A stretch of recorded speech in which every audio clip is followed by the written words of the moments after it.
Good day, everyone. My name is Isel Club Estrada, Best Cream 1 Black 9, and today we are going to tackle about the information age before. The Sumerians developed the first form of writing. As Sumerian towns grow into cities, the people needed a way to keep track of business transactions, ownership rights, and government records. Around 3300 BC or before Christ, the Sumerians began to use picture symbols marked into clay tablets to keep the records. This is the Sumerian writing. It is a clay tablets. Writing was inscribed on clay tablets. Scribes would take a stylus or a stick made from reed and press the lines and symbols into soft, moist clay.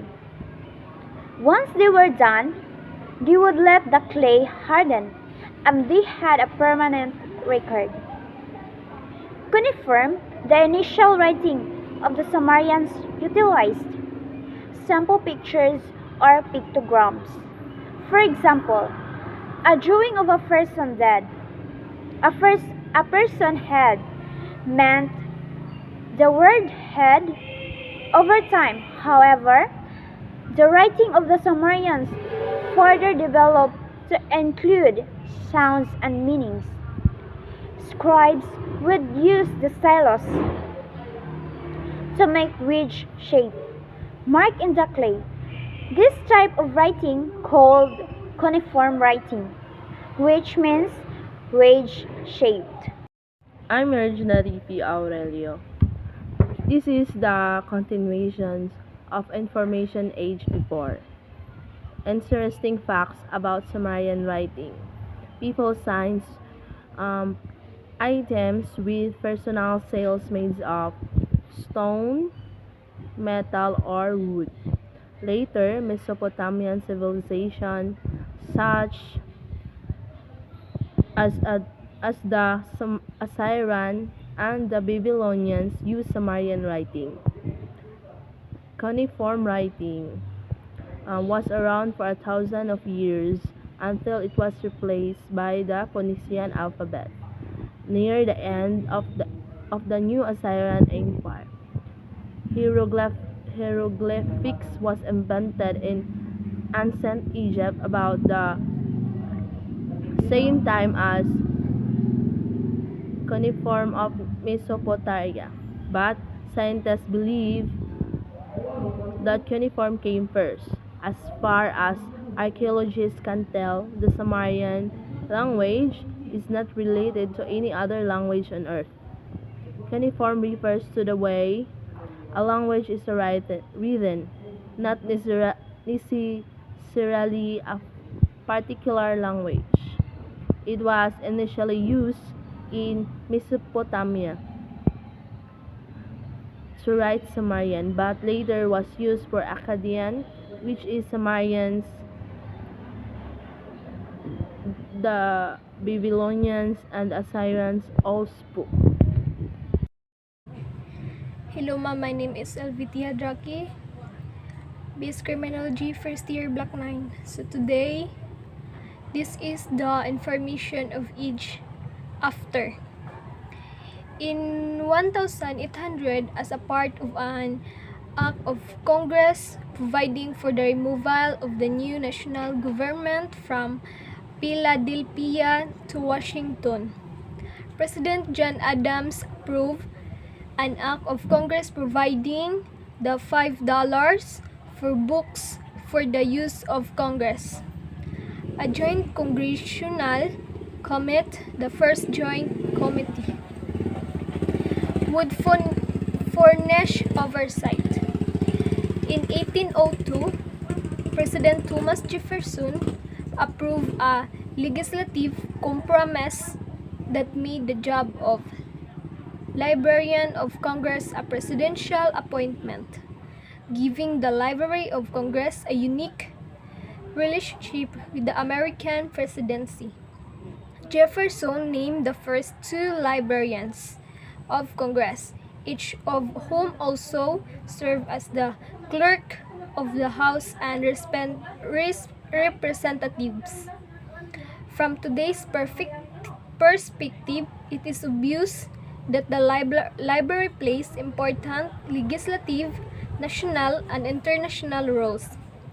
However, it was not clear during the library's early decades in the U.S. Capitol that it would evolve into more than a legislative and institution. A role favored by the Joint Library Committee.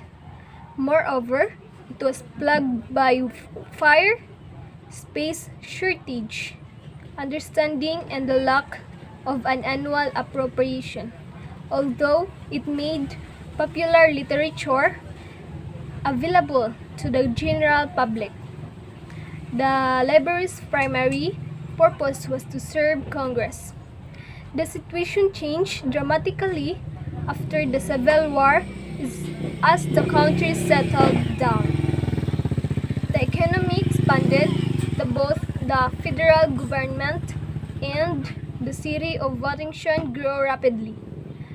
Ainsworth Rand Spofford, Librarian of Congress 1864 to 1897, took full advantage of an emerging cultural nationalism to persuade the Congress to view its library as a national institution and therefore the National Library. In the spirit of Jefferson, Spofford successfully advocated a single, comprehensive collection of American publications for use by both Congress and the American people. The centralization of U.S. copyright registration and deposit at the Library of Congress in 1870 was essential for the annual growth of these collections. Hi ma'am, I'm James Brian Aldomapig and this is the continuation of Information Age After. Spofford's greatest challenge was to persuade Congress to construct a much-needed separate library building. The process began with an architectural competition in 1873 and consumed his interest and activities until the massive building opened to congressional and public acclaim in 1897. The impressive new structure in Italian Renaissance style, the largest library in the world when it opened in 1897, was a monument to American achievement and ambition. It was named for Thomas Jefferson in 1980. The 20th century would see that magnificent building welcome increased staff, diverse multimedia collection, and steady stream of new patrons. Most of this progress was shaped by Herbert Putnam, who was appointed Librarian of Congress in 1899. As the country entered the Progressive Era, an experienced librarian, Putnam came to the post with a comprehensive plan for the Library of Congress as a national library. President Theodore Roosevelt agreed with Putnam's basic premise, which the librarian summarized in a 1901 speech to the American Library Association. The new National Library should reach out to support other libraries throughout the nation. In the early 90s, the President agreed with Putnam, steadily increasing requests for additional funds, and so did Congress. Moreover, in 1903, Roosevelt issued an executive order that transferred the records of the Continental Congress at the personal papers of 6 of the founding fathers to the library to be preserved and made more accessible. In 1914, Putnam established the Legislative Reference Service or LRS as a separate library department. This effort was supported by Wisconsin's Senator Robert M. La Follette Sr., who felt that Congress thus had taken an important step in rendering the business of lawmaking more exact, economically sound, and scientific. With President Roosevelt's endorsement, a vote of confidence through an increased annual budget for Congress and the space provided by an attractive new annex building, today known as the John Adams Building, Putnam pursued his plan with what others describe as energetic nationalism. The result between 1901 and 1928 was a series of new national library services, research publication and catalogs, cultural function, and new officers. The library's symbolic role as a repository and promoter of the democratic tradition was a special appeal to Putnam's successor, Archibald MacLeish, who served as Librarian of Congress during most of World War II. MacLeish released the library's role as the custodian of the Declaration of Independence and the U.S. Constitution and helped plan the shipment of documents, along with other treasure, to Fort Knox, Kentucky, and additional sites for safekeeping during the war. Having weathered two world wars, expanded its collection, and constructed a second building, the Library of Congress approached the 1960s on firm footing. Challenges lay ahead, however, for a new global era of growth was underway. In response, the library gradually took on a new international role. Hallmarks of the period were a continuation of post-World War II interest in international affairs, especially in relation with Soviet Union, Africa, and Asia. Accelerated technological change in all walks of life and research materials in the United States and abroad. A new national concern for civil rights was prompted in part by racial violence and the assassination of President John F. Kennedy and Senator Robert F. Kennedy and Rev. Martin Luther King Jr. My name is Royce Porto, BS Criminology, first year college, Block 9, and I'm 18 years old. The introduction of automation into libraries, cataloging procedures, and the initial development of libraries overseas, acquisitions, and cataloging programs contributed strongly to institute unprecedented rate of growth between 1954 and 1975. In those 21 years presided over by Librarian of Congress L. Quincy Mumford, the library book collection increased from 10 to 17 volumes, the staff from 1,600 to 4,500, and the annual appropriation from 9 million to 116 million in collaboration with Congress and the Office of the Architect of the Capitol. In 1958, the library initiated planning for a third mayor building on Capitol Hill. Librarian Mumford was well aware of the need to balance and legislative and national responsibilities of the library, both which that grew grammatical during her tenure. in 1962 in response to critics who suggested that the needs of nation's research libraries might be better served in the Library of Congress was moved from the legislative and executive branch of government. He strongly defended the institution legislative branch location. He also asserted that the Library of Congress today performs more national libraries function than any others national library in the world. Historian Daniel G. Burstein was appointed Librarian of Congress in 1975 by President Gerald R. Ford.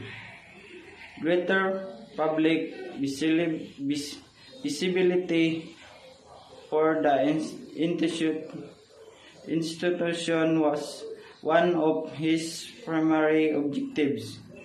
Several of the offices he created included the American Folklife Center, the Center of the Book, and the Council of Scholars were public-private partnership assisted by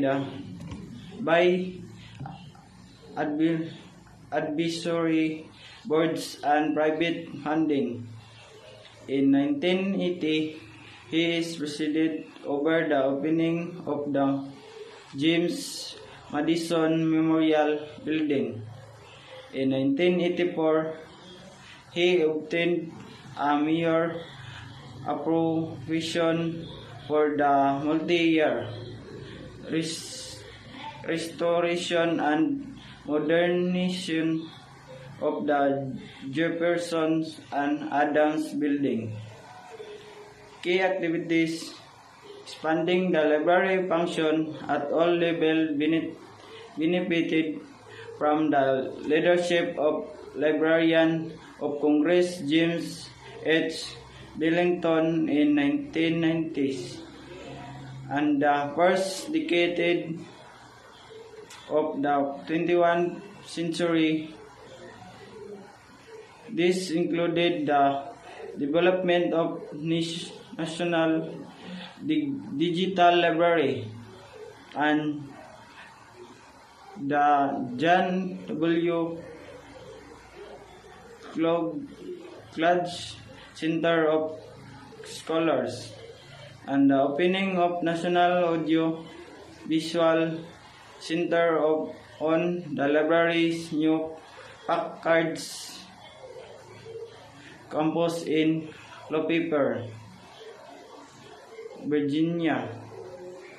In 2016, President Barack Obama nominated Librarian Carla Hayden, Chief Executive